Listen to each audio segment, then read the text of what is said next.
এদেশের মহিলারা বা এদেশের মেয়েরা প্রথমে বিয়ে করা ছাড়া একটা ছেলের সাথে সম্পর্ক করে না? এবং 1 বছর 2 বছর 3 বছর 4 বছর 5 বছর 6 বছর 7 8 9 10 বছরও করে না? এরপর বিয়ে করে। এই যে সে বিয়ে ছাড়া 10 বছর এর সাথে সম্পর্ক করছে, এই পুরুষকে কি দুশ্চরিত্র মনে করছে? একে খারাপ মনে করছে? চরিত্রহীন জানাকারী মনে করে নাই তো? আচ্ছা, এবারে ধরুন এই মহিলার এই পুরুষের সাথে বিয়ে হয়েছে, বিয়ে হওয়ার পরে এই পুরুষ আরেকটা মেয়েকে বিয়ে না করে কথা বলতেছে, এখন বলবে যে দুশ্চরিত্র।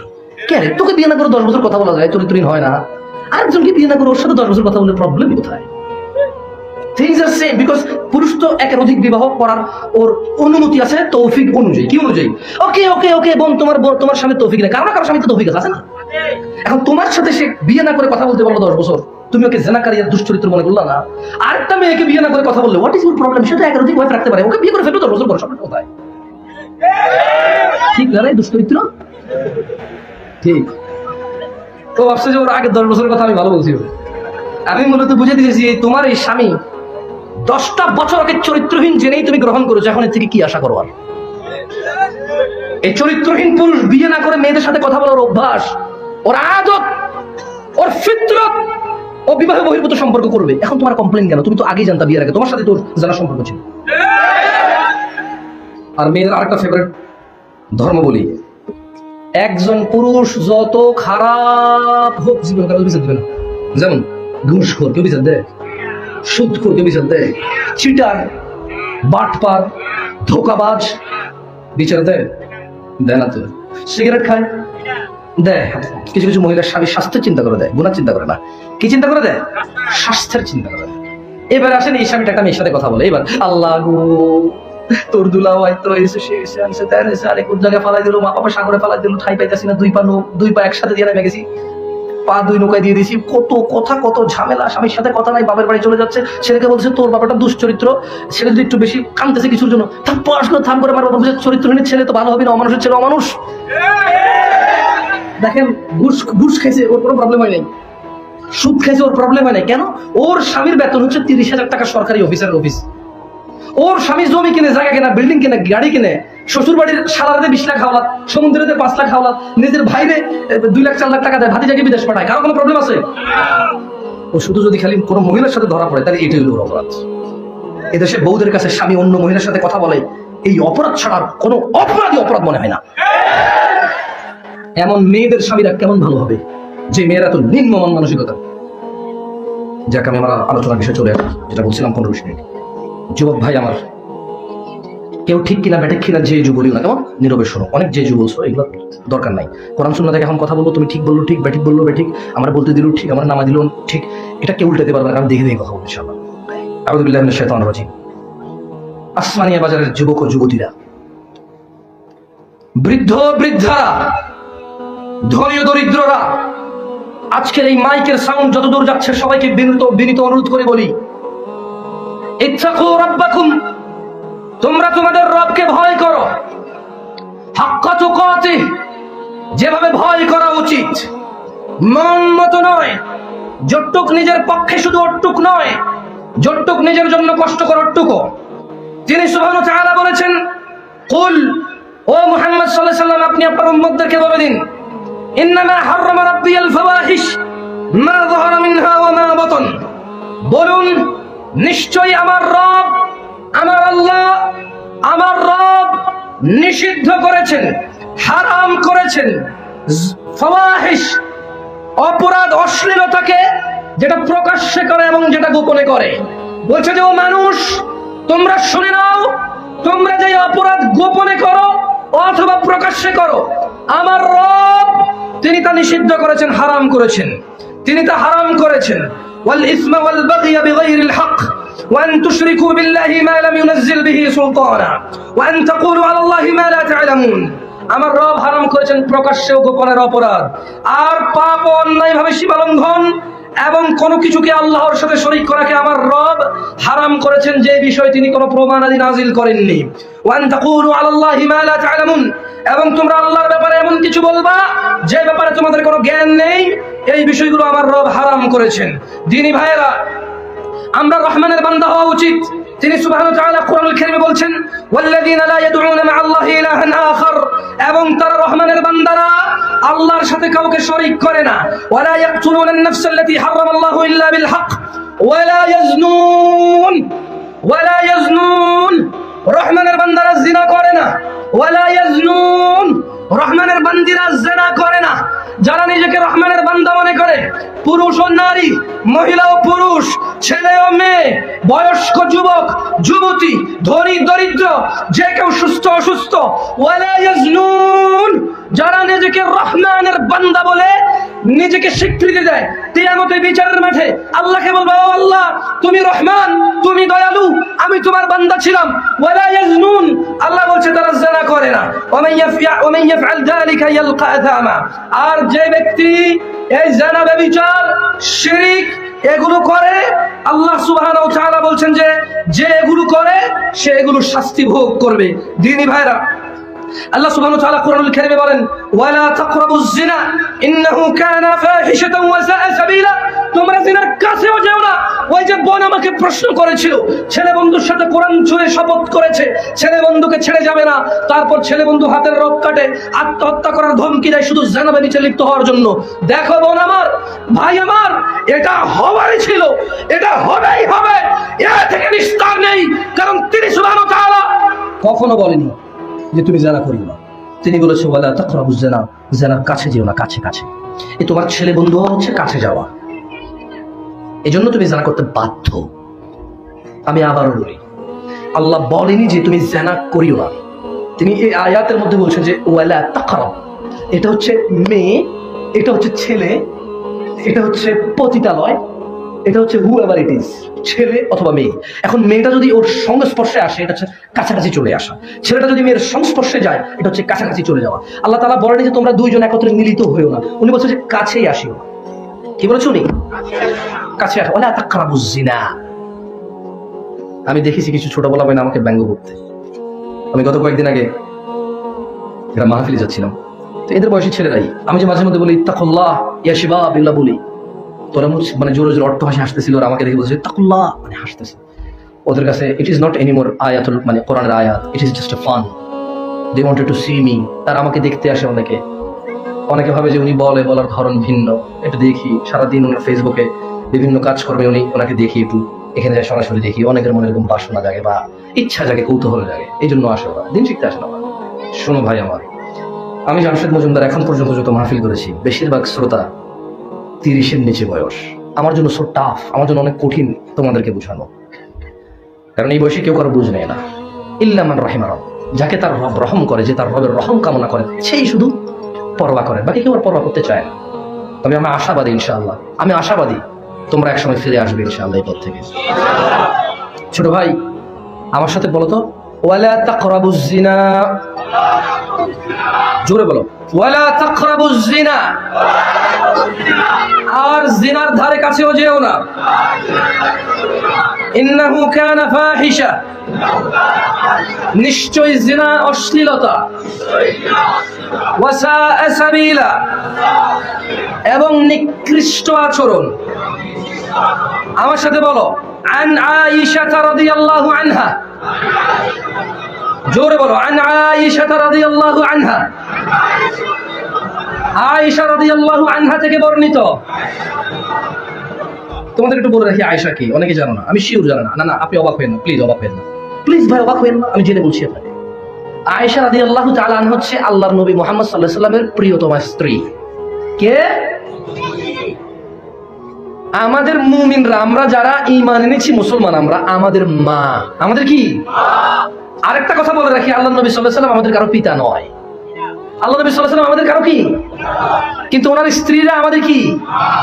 আল্লাহ নবী সাল্লাল্লাহু আলাইহি ওয়াসাল্লাম আমাদের কি না, কিন্তু ওনার স্ত্রীগণ আমাদের কি? এই আয়েশা রাদিয়াল্লাহু তাআলা আনহা হচ্ছে আল্লাহ নবী সাল্লাল্লাহু আলাইহি ওয়াসাল্লামের প্রিয়তমা উম্মাহাতুল মুমিনিন, মুমিনদের মা। পরিচয় পাইছো? উনি বলছেন আন্না রাসূলুল্লাহ সাল্লাল্লাহু আলাইহি ওয়াসাল্লাম, রাসূল সাল্লাল্লাহু আলাইহি ওয়াসাল্লাম বলেছেন, ইয়া উম্মাতা মুহাম্মদ। কারা কারা উম্মত মুহাম্মদ? আসলে কি? আলহামদুলিল্লাহ, আলহামদুলিল্লাহ, আলহামদুলিল্লাহ, আল্লাহ কবুল করুন। তাহলে আমাদের কি বলছে? তাহলে কাকে বলছে? অন্য কাউকে বলে নাই, আমাকে বলছে, আপনাকে বলছে। বলছে ইয়া উম্মতে মুহাম্মদ, হে উম্মতে মুহাম্মাদিরা, মা আহাদুন আগিয়ারা মিনাল্লাহ। ও উম্মতে মুহাম্মাদিরা, ও মুহাম্মদের মেয়ে উম্মতরা ও ছেলে উম্মতরা, পুরুষ উম্মতরা, মহিলা উম্মতরা, ধনী উম্মতরা, দরিদ্র উম্মতরা, যত মানুষ পুরুষ অথবা মহিলা যারা তোমরা রাসূলের উম্মত বলে নিজেকে দাবি করো, আয়েশা রাদিয়াল্লাহু আনহা বলছে আল্লাহর নবী বলতেছে ইয়া উম্মতা মুহাম্মদ, আল্লাহ নবী সাল্লাল্লাহু আলাইহি ওয়াসাল্লাম বলছে যে হে আমার উম্মতরা, মা আহাদুন আগিয়ারা মিনাল্লাহ, আমার উম্মতরা জেনে রাখো তোমাদের মধ্যে কেউ আল্লাহর চাইতে অধিক মর্যাদাবান নয়। তোমাদের সবার চাইতে বেশি মর্যাদাবান কে? তিনি বলছেন যে আইয়ারা আবিদাহু, তিনি আল্লাহ মর্যাদাবান, দেখতে চায় না তার কোন বান্দা এবং বান্দিকে। আও আমাতাহু তাজনি, তিনি মর্যাদাবান আল্লাহ, দেখতে চায় না তার কোন বান্দা এবং বান্দিকে জিনা করা অবস্থায়। ইন্না লিল্লাহি ওয়া ইন্না ইলাইহি। তিনি হচ্ছেন মর্যাদাবান। এটা ওনার মর্যাদার বিষয়, এটা ওনার মর্যাদার ব্যাপার যে তিনি দেখতে চায় না যে কেউ জিনা করছে। আচ্ছা, পৃথিবীর কোথায় গিয়ে জিনা করলে উনি দেখবে না? মাটির নিচে, আন্ডারগ্রাউন্ডে, পাহাড়ে, বন জঙ্গলে, ঘরের ভিতরে, খাটের নিচে, ছাদের উপরে, কোথায় উনি দেখবেন? এই জায়গাটা কোথায়? তুমি বলতে পারো কোথায় উনি দেখবেন এরকম জায়গা আছে? উনি বলছে যে আইয়ারা আবিদাহু আও আমাতাহু তাজনি। আল্লাহ নবী নিজে বলতেছে যে আমার উম্মতরা আল্লাহ হচ্ছে মর্যাদাবান। ওই মর্যাদাবান আল্লাহ দেখতে চায় না তোমাদের মধ্যে কেউ মহিলা পুরুষ জিনা করতেছো। ইয়া উম্মতে মুহাম্মদ, হে উম্মতে মুহাম্মদরা, লাউ তা'লামুনা মা আ'লাম, আমি মুহাম্মদ যা জানি সাল্লাল্লাহু আলাইহি ওয়াসাল্লাম, আমি যা জানি তোমরা যদি তা জানতে, লাদাহিকতুম কালিলান ওয়া লাবাকাইতুম কাসীরা। আল্লাহ মর্যাদাবান, তিনি দেখতে চায় না কোন মহিলা পুরুষ জিনা করে। ও উম্মতরা, আমি যা জানি তোমরা যদি তা জানতে, লাদাহিকতুম কালিলা, অল্প হাসতে, ওয়া লাবাকাইতুম কাসীরা, অধিক কান্না করতে তোমরা। এটা হচ্ছে আল্লাহ নবী সাল্লাল্লাহু আলাইহি ওয়াসাল্লামের স্টেটমেন্ট। যিনি মর্যাদাবান, উনি দেখতে চায় না কেউ জিনা করুক। দিনী ভাইরা, এবার আমি গুরুত্বপূর্ণ একটি হাদিস বলবো যে আমরা মুমিন মুসলমান কিনা। দুই হাত তোলেন তো যারা যারা মুমিন মুসলমান। তাকবীর। ঠিক আছে, ঈমানদার তো, নিজেদের দাবি তো, এটা প্রমাণ করতে হবে তো আমাদেরকে, কাউকে নাকি আল্লাহর কাছে। তো আসেন, আন আবি হুরায়রা রাদিয়াল্লাহু আনহু, আজকের জন্য এটা লাস্ট হাদিস ইনশাআল্লাহ। আবু হুরায়রা রাদিয়াল্লাহু আনহু থেকে বর্ণিত, তিনি বলেন, আবু হুরায়রা কে তোমরা জানো? ওনাকে চেনো? বলো তো উনি কে? সবাই মিলে বলো তো উনি কে? সাহাবী। আল্লাহ রাসূলের কি সাহাবী? লজ্জা পায় না, মুখে বলো আল্লাহ রাসূলের কি উনি? আপনি অবাক হয়েন না, আপনি জানেন এর মানে সবাই জানে এরকম না। আপনি বিশ্বাস করেন আল্লাহ নবী সাল্লাল্লাহু আলাইহি ওয়াসাল্লামের বাপের নাম অনেকে জানে না। আপনি জানেন আবু বকর নাম আছে, বকরিয়া বকরিয়া কয়। হ্যাঁ, ও জানেন যে আবু বকর, এটা ও যে বকরিয়া বকরিয়া, লা হাওলা ওয়ালা কুওয়াতা, মানে ও জানেন যে একটা সাহাবীর নাম। আপনি ভাই, আপনি জানেন তার নাকি সবাই জানে। আপনি আস্থা রাখেন এখানে যুবক যারা আছে, অনেকে খাদিজা রাদিয়াল্লাহু আনহা, আল্লাহ রাসূলের স্ত্রী, আমাদের মায়েরা অনেকে জানে না। আপনি বিশ্বাস আস্থা করতে পারেন আল্লাহ নবী সাল্লাল্লাহু আলাইহি ওয়াসাল্লামের ছেলে যে কাসিম, এটা অনেকে জানে না যে ওনার ছেলে ছিল, ছেলের নাম ছিল কাসিম। আচ্ছা বলো তো, যারা আপনারা জানতেন তারা বলিয়েন না, যারা আপনারা জানতেন না আপনারা বলেন তো যে আজকেই প্রথম শুনছেন কিনা যে আল্লাহ নবী সাল্লাল্লাহু আলাইহি ওয়াসাল্লামের ছেলে ছিল, তার নাম ছিল কাসিম। আজকে প্রথম শুনছেন কারা? একটু হাত তোলেন তো যারা আজকে প্রথম শুনছেন। সি সি দেখছেন, যারা আজকে প্রথম শুনছে দেখছেন, আমি ভুল আইডিয়া করি নাই, এটা আমার এক্সপেরিয়েন্স, অভিজ্ঞতা। সবাই যদি মোবাইলের ক্যামেরা বন্ধ করে দেয়, তাহলে আমি আরেকটা পরীক্ষা করতে পারি। যদি সবাই আমাকে এখন আবার চালু করিন, পরে সমস্যা নেই, আমি লাস্ট হাদিসটা পড়বো তো, ওটা আপনারা রেকর্ড করিন, সমস্যা নেই। মোবাইলটা একটু বন্ধ করেন, তারপর দেখেন আমি আরেকটা জিনিস প্রমাণ করবো। আমি আরেকটা জিনিস প্রমাণ করবো, তবে সবাই মোবাইল বন্ধ করতে হবে। তোমারটা বন্ধ করো। এটা কার? নাকি লাইভ চলে? আচ্ছা চলুক, তাহলে এটাকে একটা কাজ করো। আচ্ছা, আমার দিকে শুধু শুনতে, কোনো মানুষ যদি না দেখে, কেন স্টেজে আপনারা যারা আছেন যেভাবে সেভাবে থাকেন, আমি কাউকে লজ্জা দিতে চাই না। ভাই আপনি কি বুঝছেন আমি কি বলছি? কি বলছিলাম আমি? না, বন্ধ করে দেন, বন্ধ করে দেন। আমি বলি কারণ আছে, কারণ আছে। আপনারা কি চান আমি আপনাদেরকে লজ্জা দিই, এরপর আমি লাঞ্ছিত হই? এটা কি চান আপনারা? আচ্ছা বলেন তো, এরা সবাই আমাকে ভালোবেসে আসছে আল্লাহর জন্য, আমার কি উচিত এদেরকে কষ্ট দেওয়া, লজ্জা দেওয়া, ইজ্জত নষ্ট করা কি আমার উচিত? আচ্ছা, একটা হচ্ছে কি এখানে স্থানীয় ভাবে সবাই, আর হচ্ছে ফেসবুকে যখন চলে যায় লক্ষ লক্ষ মানুষ দেখে ফেলে অনেক সময়, এই ছেলেটা মুখ দেখান দায় হয়ে যাবে, হবে না? কার সৎ সাহস আছে নির্লজ্জ ভাবে নির্ভীক ভাবে এখানে দাঁড়াবো? আমি বলবো, আমি দুটা প্রশ্ন করবো, তুমি হয়তো পারবা না, এতে তুমি লজ্জাবোধ করবে না, তুমি বলবা যে আমি ভবিষ্যতে শিখবো এবং সবাই আমার উদাহরণ হয়ে থাকুক। কার সৎ সাহস আছে? তোমার আছে? উঠে দাঁড়ান। না, আপনার দিয়ে হবে না, দাঁড়িয়ে আছে প্রশ্ন। আমি এমন কাউকে বলতে চাই, আচ্ছা আপনি দাঁড়ান, আপনি দাঁড়ান, দাঁড়ান, 10 জন সাহাবীর নাম বলেন।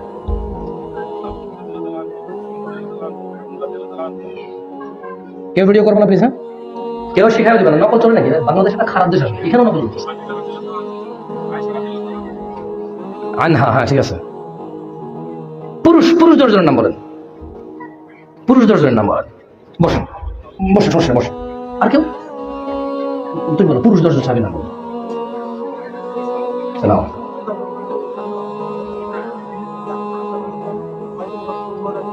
দুইবার হয়ে গেছে এটা।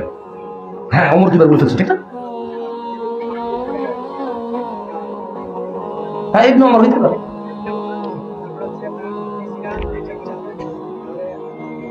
বলুন বলুন, নকল করে এই জায়গায় এত খারাপ একটা দেশ, এখানে আপনার শিখে দিতে বলছি। ভাই তুমি বসো, জাযাকাল্লাহ খাইর, মাশাআল্লাহ, তোমাকে বরকত। ওমরের এই দেশে ওমর ফারুক হয় আর কি, আমি জানি না ওমর ফারুক ওরা বলে। ওকে, এবার তো আপনারা নিজেরা দাঁড়িয়েছেন, এবার আমি বলবো। কেউ ভিডিও করতেছেন না তো প্লিজ, সেরকম লজ্জা দিন না, কেমন? সরব সরব। মুসলমানের ইজ্জত মুসলমানের কাছে আমানত, মুসলমানের ইজ্জত কি? আমানত। ভাই তুমি বলো তো 5 জন সাহাবীর নাম, 5 জন। ওকে, অনেস্টলি এবার আমাকে 5 জন ফুটবল প্লেয়ারের নাম বলো, সারা পৃথিবীর। অনেস্টলি বলো, তুমি জানো কি? বলো বলো বলো। নায়ক, এটা একটা আশ্চর্য দেশ, একটা সুন্দর শিক্ষামূলক কিছু এরা হাসি তামাশা করেছে, এদের জীবনটাই সবকিছু এদের কাছে কৌতুক। রোজার ঈদ কৌতুক এদের কাছে, রমজানটা ইবাদত এদের কাছে শপিং, এই সবকিছু হাসি তামাশা করে দেয়, সবকিছু সিখরিয়া তারা হাসি তামাশা করে। এই ছেলেটাকে আমি জিজ্ঞেস হাসলেন কেন আপনি? আপনাকে জিজ্ঞেস আপনি পারবেন? ধরেন আমি হঠাৎ করে একটা প্রশ্ন করলাম আপনাকে, আপনি পারবেন? ওর উপরে হাসতেছেন। আমি জানি ও পারবে, হয়তো এখন তো নার্ভাস হইতে পারে। আপনি দাঁড়ান তো ভাই, আপনি দাঁড়ান ভাই, আপনি দাঁড়ান। 5 জন সিনেমার নায়কের নাম বলেন, 10 জনের নাম বলেন, যে কোনো দেশে, বাংলাদেশ, ইন্ডিয়া, পাকিস্তান, ভারত। আরে আমার হাসিরা সবকিছু হাসি তামাশা না? আমি তো একটা উদাহরণ দিব, আমি তো একটা উদাহরণ দিতে যাচ্ছি, আমাকে তো এটা কমপ্লিট করতে দিবেন। আপনি তো এখানকার, আপনি ভিডিও করতেছেন ভাই, না করবেন কেন? আপনি করছেন, আপনাকে মুনাফিকি করবেন না। জি ভাই, 10 জন নায়কের নাম বলেন। এই চোখে টোটালি ফাইন, সবাই জানে, আমিও জানি। ঠিক আছে, বসুন। আপনি দেখেন ও আপনাদেরকে বিশ্বাস করতে পারতেছে না। আমার সাথে কোনো প্রবলেম নাই, আমার সাথে কোনো প্রবলেম নাই। আপনি কি মনে কষ্ট পাইছেন? He just don't believe you. আর আপনার মধ্যে যে কেউ হয়তো রেকর্ড করে ফেলবেন এটা। আচ্ছা, পরীক্ষা নেওয়া হয়ে গেছে আপনাদের, ওকে আরেকটা পরীক্ষা নিয়ে এবার। আল্লাহর দিকে তাকিয়ে মিথ্যা কথা বলি না। কারা কারা আজকে ঈশান নামাজি পড়েন না? হাত তোলেন, 2 হাত তোলেন। লজ্জা পায়? কেউ কারোর দিকে তাকায় না, কেউ কারোর দিকে তাকায় না। জি জি, পড়ে নাই এরা। আপনি কেমন পড়ছে? সবাই শোনেন, এগুলা আমার বুঝায় লাভ নাই। আপনারা কই আয়োজক, কই আয়োজক, কই আসুন দিকে।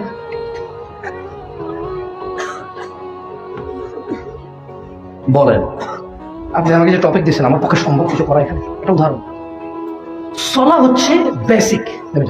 সালাহ হচ্ছে কি? বেসিক। মানে কেমনে বলি আপনাকে,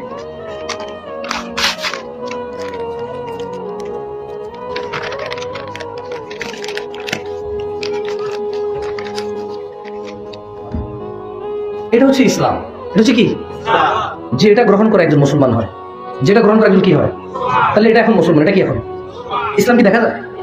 মানুষই তো মুসলমান হয়, যে মুসলমান হয়ে ইসলাম গ্রহণ করে, তাই তো? আচ্ছা, এটা হচ্ছে ইসলাম। এটা হচ্ছে কি? যেটা গ্রহণ করে সে এটা তখন কি হয়? মুসলমান। তখন কি হয়? মুসলমান। আল্লাহ নবী সাল্লাল্লাহু আলাইহি ওয়াসাল্লাম বলছে যে নামাজ হচ্ছে খুঁটি। নামাজ হচ্ছে কি? নামাজ হচ্ছে কি? খুঁটি। তাইলে একজন ইসলাম যখন গ্রহণ করে মুসলমান হয়, মুসলমান হওয়া লাগে কিনা? যে সালাত আদায় করে সে মুসলমান হয়, যে সালাত আদায় করে সে কি হয়? মুসলমান থেকে যায় আর কি। যেরকম আপনি চাকরি করেন, একদিন চাকরিতে ভর্তি হয়েছেন, নিয়োগ পাইছেন, এটাই কি যথেষ্ট নাকি ডিউটি করা লাগে? ইসলামটা কাইন্ড অফ এরকম, আপনি যখন গ্রহণ করবেন এটাকে পালন করে যেতে হবে। আমি আবারও বলি, আপনি কোথাও চাকরি পাইছেন, আপনি কি শুধু চাকরি পাইলে যথেষ্ট নাকি ডিউটি জয়েন করতে হবে? কতদিন? প্রতিদিন। কতদিন? বন্ধের দিন ছাড়া। কতদিন? এই ইসলামটা আসলে যারা মুসলমান হয়, এরপরে মুসলমান হয়ে যাওয়ার পরে সে চাইলে আর মুসলমান থাকতে পারে না, এটা পালন করে যেতে হবে তাকে। কি করে যেতে হবে? একমাত্র এই পুরা বিধানের মধ্যে, পুরা ইসলামের মধ্যে, ইবাদতের মধ্যে, কিসের মধ্যে? আমি আবার বলি, ইবাদতের মধ্যে একমাত্র এই একটা ইবাদত আছে যেটা প্রতিদিন করতে হয়, আদারওয়াইজ তার ইসলাম থাকে না। আদারওয়াইজ তার ইসলাম কি থাকে না? কেন? আমার সাথে হাদিস পড়েন, বলেন বলেন। সাঈদ ইবনে মুসাইয়্যিব রাদিয়াল্লাহু আনহু থেকে বর্ণিত, জোরে বলেন যাতে মুখস্থ থাকে, যাতে নিজের বিচার নিজে করতে পারেন, যাতে নিজেকে দাওয়াত নিজে দিতে পারো। ছোট ভাই আমার, মুখস্থ করো, যাতে নিজের দাওয়াতটা নিজেকে নিজে দিতে পারো। গভীর রাতে যখন ঘুম আসে না, যাতে নিজেকে নিজে সংশোধন করতে পারো, মুখস্থ করো। বলো, সাঈদ ইবনে মুসাইয়্যিব রাদিয়াল্লাহু আনহু থেকে বর্ণিত, তিনি বলেন, আল্লাহ রাসূল বলেছেন সাল্লাল্লাহু আলাইহি ওয়াসাল্লাম, বাইনানা ওয়া বাইনাল মুনাফিকিন শুহুদুল ইশা ওয়াস সুবহ লা ইস্তাতিউনাহুমা। বাংলা বলো, যে আমাদের, মানে আল্লাহ নবী সাল্লাল্লাহু আলাইহি ওয়াসাল্লাম বলতেছে আমাদের, তার মানে মুসলমান, তার মানে কি? আমাদের মানে মুসলমানদের, আমাদের মানে কি? মুমিনদের, কি মুত্তাকিদের, কি ঈমানদারদের, কি এই আমাদের মানে ঈমানদারদের। বলো, আমাদের এবং তাদের, বা আমাদের এবং মুনাফিকদের মধ্যে পার্থক্য হচ্ছে ফজর আর ঈশার নামাজে উপস্থিত হওয়া। জোরে বলো, আমাদের এবং মুনাফিকদের মধ্যে পার্থক্য ফজর এবং ঈশায় উপস্থিত হওয়া। লা ইস্তাতিউনাহুমা, মুনাফিকরা ফজর আর ঈশা করতে পারে না। বিচার করো তুমি তোমার বিচার করো, তুমি কত বড় মুসলমান আর মুমিন। ঈমান ঠিক আছে, তোমার ফেসবুকে পোস্ট করো যুদ্ধে যাওয়ার জন্য, যে নামাজ না পড়লে কি হয়েছে, ঈমান ঠিক আছে। ঈমান ঠিক থাকে না, মুনাফিক হয়ে যাইবা।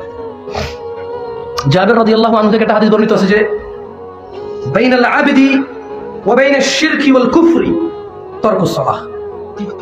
একজন বান্দা, ব্যক্তি, বা বাইনার রাজুলি ওয়া বাইনাশ শিরকি ওয়াল কুফরি তারকুস সালাহ, মানে একজন ব্যক্তি শিরিক এবং কুফরের মধ্যে পার্থক্য হচ্ছে নামাজ। তুমি কত বড় মুসলমান, কটুক মুসলমান, মরার পরে কটুক ঈমান নিয়ে মরবা, তুমি তোমার বিচার করো। আমি পারবো না ভাই তোমার বিচার করতে। তবে তোমাকে এতটুকু বলে রাখি, মুসলমান হওয়ার পরে একটা ইবাদত আছে, যে ইবাদতটা না করলে গুনাহ হয় না, শুধু সে মুনাফিক, কাফের, মুশরিক হয়ে যায়। বাকি ইবাদতগুলো আপনি করছেন না, গুনাহগার। কি গুনাহগার? মানতেছেন না, কাফের। মানতেছেন নাকি? কিন্তু ইবাদত পালন করতেছেন নাকি? গুনাহগার। কিন্তু নামাজ না পড়লে, না আদায় করলে মুসলমান থাকা যায় না। কারণ আশহাদু আল্লা ইলাহা ইল্লাল্লাহ ওয়া আশহাদু আন্না মুহাম্মাদান আবদুহু ওয়া রাসূলুহু বলার পরে এই নবায়ন করতে হবে, মানে এটা ডিউটি পালন করে যেতে হবে। মানে যে ফজর পড়লে মুসলমান, জোহর পড়লে আসর পর্যন্ত মুসলমান, আসর পড়লে মাগরিব পর্যন্ত মুসলমান, মাগরিব পড়লে ঈশা পর্যন্ত মুসলমান। ইভেন যে ব্যক্তি ইচ্ছাকৃত ভাবে, আবার বলি, যে মহিলা এবং পুরুষ ইচ্ছাকৃত ভাবে এক ওয়াক্ত নামাজ যদি সে ত্যাগ করে, ছেড়ে দেয়, সে ওই ওয়াক্তের কাফের। মুসলমান থাকা যায় না নামাজ না পড়ে। দাড়ি কাটা গুনাহ, হারাম। কিন্তু নামাজ না পড়া শুধু গুনাহ হারাম না, এটা কি মুসলমানিত্ব থাকে না। মদ, গাঁজা, মহিলাদের সাথে কথাবার্তা বলা, জানা গুনাহ, চরম পর্যায়ের গুনাহ, বিশাল শাস্তি। কিন্তু মুশরিকি হয় না, শিরকি হয় না, কি হয় না? মুনাফিকি হয় না। শুধু ফজরের 2 রাকাত না পড়লে মুনাফিকি হয়, জোহরের 4 না পড়লে, আসরের 4 না পড়লে, মাগরিবের 3 না পড়লে, ঈশার 4 না পড়লে মুনাফিক হয়। ভাইরা, তোমরা কি ইনশাআল্লাহ দিনে 17 নামাজ পড়বা? কার জন্য? ঈমানের জন্য। কার জন্য?